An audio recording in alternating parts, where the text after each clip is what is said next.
Seja bem-vindo ao sexto vídeo do curso aberto Introdução Crítica aos Investimentos. Vamos dar continuidade ao livro de Philip Fisher, Investidores Conservadores Dormem Tranquilos. Desta vez, vamos falar um pouco mais sobre o capítulo 2 da primeira parte, do qual vamos analisar a segunda dimensão que Philip Fisher considera fundamental para a tomada de decisão de um determinado investimento, neste caso um investimento conservador de longo prazo. Lembre-se que no quinto vídeo nós falamos sobre a primeira dimensão, em que Philip Fisher destaca a importância da empresa ter uma produção acima da média, um marketing eficiente, pesquisa para o desenvolvimento de novos produtos e finanças adequadas para os desafios de crescimento de longo prazo da empresa. E tudo isso produz um determinado resultado. E a segunda dimensão que Philip Fisher considera fundamental para que se realize um investimento conservador é o fato de quem produz esses resultados. Que neste caso, a sua segunda dimensão é o potencial humano, ou seja, o fator humano é considerado por Philip Fisher como um elemento determinante para a tomada de decisão de investimento. E é muito raro no mundo dos investimentos você ver um investidor, um grande investidor que foi Philip Fisher, preocupado com o pessoal, preocupado com a forma como a organização lida com a sua gente e como esse pessoal produz resultados dentro da empresa. Lembre-se que, em geral, os investimentos aí sugeridos por grandes gurus ou grandes matemáticos sempre é a partir de uma numerologia e a partir de indicadores simplesmente contábeis. E Philip Fisher traz uma lógica de investimento em que ele enxerga a empresa, em que ele tem que fazer uma análise subjetiva da empresa para que, portanto, realize a sua tomada de decisão. E o potencial humano, que ele também chama de espíritos vívidos, entusiasmo, ideias originais, habilidade prática, ou seja, tudo que é capaz para produzir criatividade e determinação dentro da organização. Mas ele destaca que, é claro que à medida que uma empresa vai crescendo, não é fácil você enxergar isso numa empresa nascente, no que hoje se convenciona chamar de startup. Mas quando a empresa está muito grande, é difícil você acompanhar o potencial humano. E aí ele dá indícios, ou melhor, ele dá indicativos de como você pode analisar melhor essa possibilidade de investimento. Por exemplo, analisar o presidente, ou chamado CEO hoje, se esse cara ele está focado no longo prazo. Se ele estiver focado no longo prazo, consequentemente, pode ser um investimento positivo, um investimento conservador. Outra coisa que ele chama a atenção nesse capítulo sobre o fator humano é a importância de observar se o líder dessa empresa ele dá ênfase ao trabalho conjunto, porque isso inclui treinamento, descentralização de poder, preparação de novos líderes, tanto no ambiente externo como no ambiente interno. Ou seja, tudo isso faz com que você observe se a empresa, se a firma, ela tem uma política de longo prazo e não apenas ficar baseado na gestão de um só indivíduo.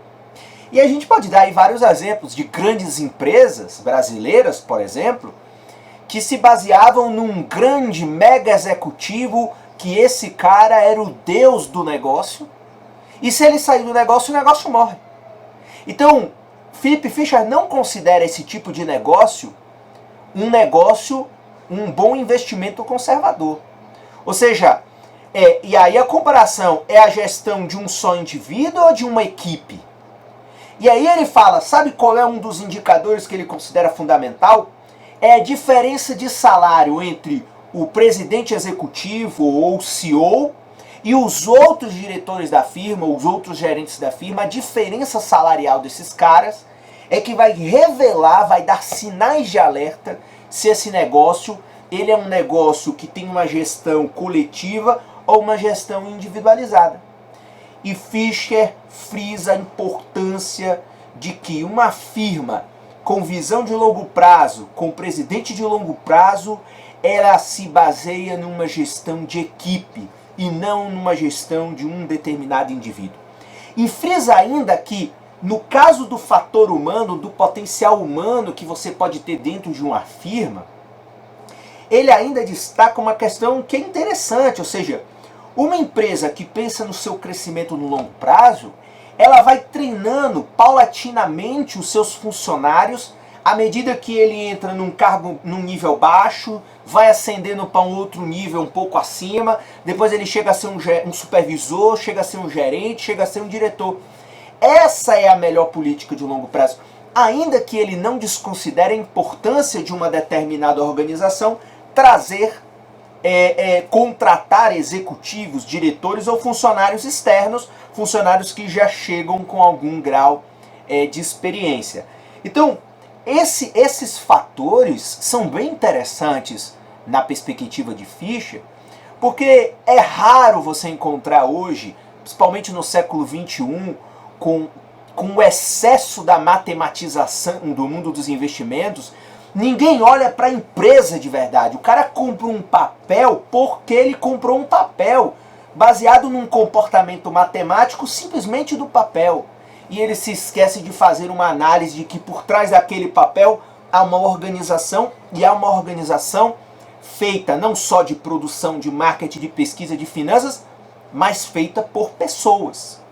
E aí, neste capítulo, Fisher apresenta 3 elementos que ele considera fundamentais para um investimento conservador de longo prazo no que diz respeito ao fator humano. Então, primeiro, o mundo avança num índice constantemente crescente. Ou seja, você tem que observar se a empresa que você está investindo, ela está se desafiando constantemente, ela está rompendo com o passado, se ela está favorecendo a construção de métodos de trabalho novos, métodos de trabalho adequados às novas tecnologias, adequados aos novos desafios que se apresentam, igual agora você tem a Covid-19, ou seja, os novos desafios da digitalização de um negócio. Então, é preciso olhar se aquele grupo de trabalhadores que compõe a empresa, se aquele grupo de líderes que lidera a empresa, esse pessoal está rompendo a rigidez, está rompendo a decadência, está rompendo o atraso de métodos de trabalho que já podem estar, inclusive, superados. Então, esse é um elemento que ele considera fundamental ver, ou seja, as melhores empresas para investir, segundo Fisher, são aquelas que estão constantemente aprimorando o seu método de trabalho, estão inovando do ponto de vista organizacional, o que é muito importante para lidar com os desafios que são crescentes em qualquer tipo de setor produtivo. O segundo elemento que ele considera importante é de que a política para que todos os funcionários sintam que a empresa é um bom lugar para trabalhar. E isso, é muito interessante, porque é o seguinte, esse cara escreve o livro dele nos anos 70, 80. E é um investidor que começou a investir nos anos 30. E ele já está falando que a filosofia de investimento dele inclui enxergar se a empresa tem um bom ambiente de trabalho, que parece ser uma coisa do século XXI, mas esse cara já traz isso desde lá dos anos 50. Ou seja, se esse bom ambiente de trabalho se converte em produtividade, se converte no empenho do funcionário em reduzir custos. Então, tudo isso leva em consideração dignidade, a garantia de que se tem que ouvir as demandas dos funcionários em todos os níveis, compartilhar os resultados. Então ele já fala fundamental enxergar na empresa se ela tem uma boa política, por exemplo, de participação nos lucros.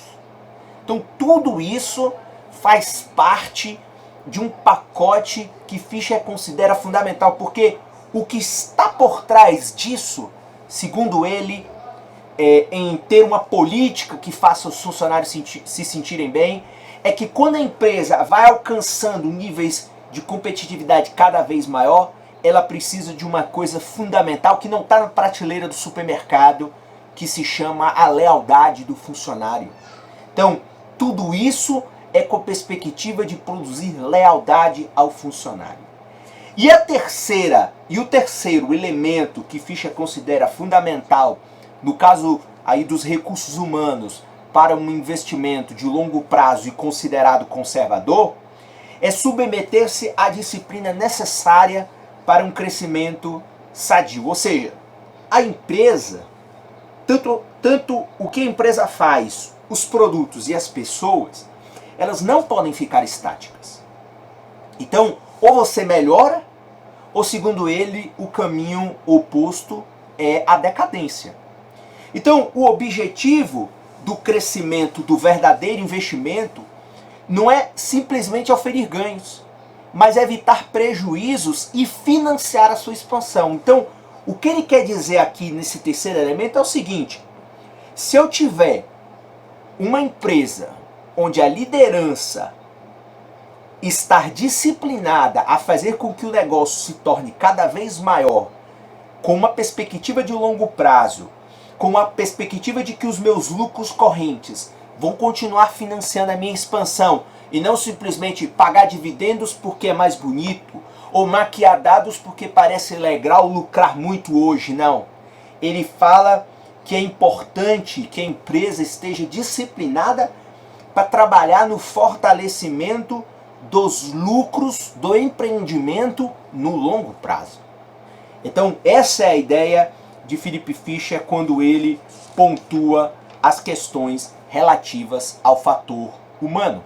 Esse é um capítulo interessante, um capítulo que foge à regra do que nós enxergamos aí nos livros mais modernos de investimentos, que frisam excessivamente a matematização e a estatisticação dos investimentos.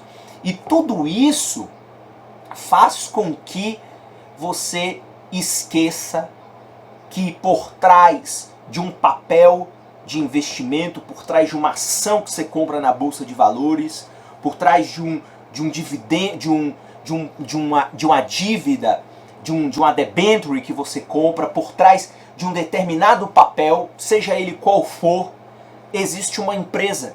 E dentro dessa empresa existe pessoas que vão além da matemática, que vão além da estatística, que vão além de gráficos que revelam se está alto, se está baixo, se a empresa vale a pena ou se ela não vale a pena. Então, Fischer considera fundamental observar dentro da empresa alguns indícios que vão revelar se a empresa tem um fator humano que permita aquele negócio ser considerado um negócio de longo prazo e, consequentemente, seja visto como um investimento conservador. Um investimento que conserve a riqueza e que visualize um crescimento no longo prazo. Então, essas são as dicas de Philip Fischer neste capítulo. A ideia, portanto, é abordar um pouco mais o potencial humano por trás das empresas e os resultados que esse potencial humano pode produzir em seguida nos produtos financeiros que nós compramos. É isso, nos vemos no próximo vídeo. Até lá!